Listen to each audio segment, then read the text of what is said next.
Buenas tardes, nosotros vamos a hablar sobre los líquidos y los gases. El equipo está conformado por Elio Rivas, Flavio Guedes y Fabricio Guedes.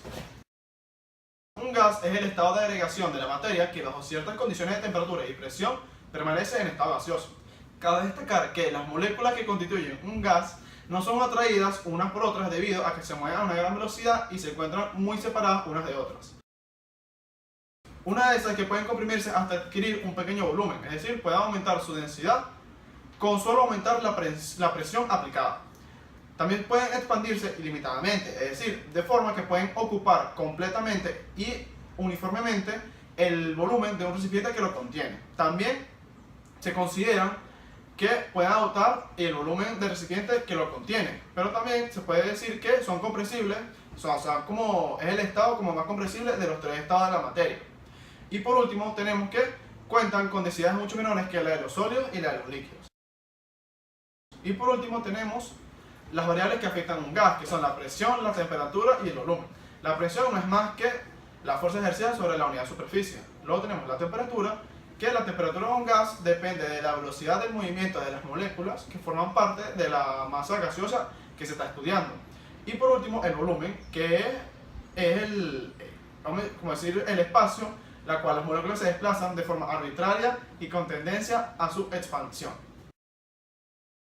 Bueno, yo les voy a hablar sobre los líquidos. Primero, les voy a definir qué es fuerza de atracción molecular y intermolecular. Primero, es aquella fuerza que se presenta entre las moléculas que forman el líquido. Las propiedades específicas son evaporación o vaporización, que es el escape de las moléculas a la superficie de un líquido a la fase de vapor.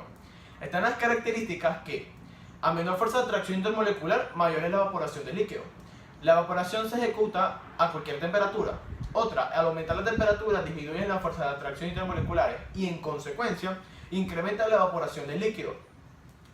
Y está por último, el incremento del área superficial del líquido conduce a un aumento de la evaporación. Volatilidad es la rapidez de la evaporación de un líquido, o sea que a mayor fuerza de atracción intermolecular, menor es la volatilidad. Presión de vapor es la presión que ejerce el vapor líquido sobre su superficie a una determinada temperatura, debido al equilibrio dinámico que se forma en la evaporación y en la condensación. Está el punto de ebullición, que todo el mundo lo conoce, que es la temperatura en la cual su presión de vapor es igual a la presión que se ejerce sobre él.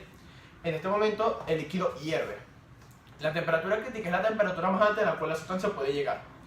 Y por último está la presión crítica, que es la presión necesaria para que un gas pase al líquido en su temperatura crítica. La viscosidad es la resistencia que tiene un líquido al fluir. Mientras más viscoso es un líquido, menos fluye. Y existen dos tipos que son dinámicos y cinemáticos. La tensión superficial es la energía necesaria requerida para aumentar la superficie de un líquido en un metro cuadrado. Aumenta al incrementarse la fuerza de atracción intermolecular. Fuerza de cohesión es la fuerza de atracción entre partículas iguales. Y la fuerza de adhesión es la fuerza de atracción entre partículas diferentes.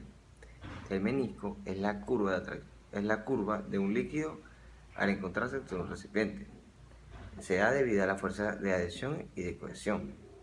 Pueden existir dos tipos de menisco, que puede ser el cóncavo, que se da líquidos y alcoholes, como el agua y el alcohol, pues, y el menisco convexo, que se da en el mercurio.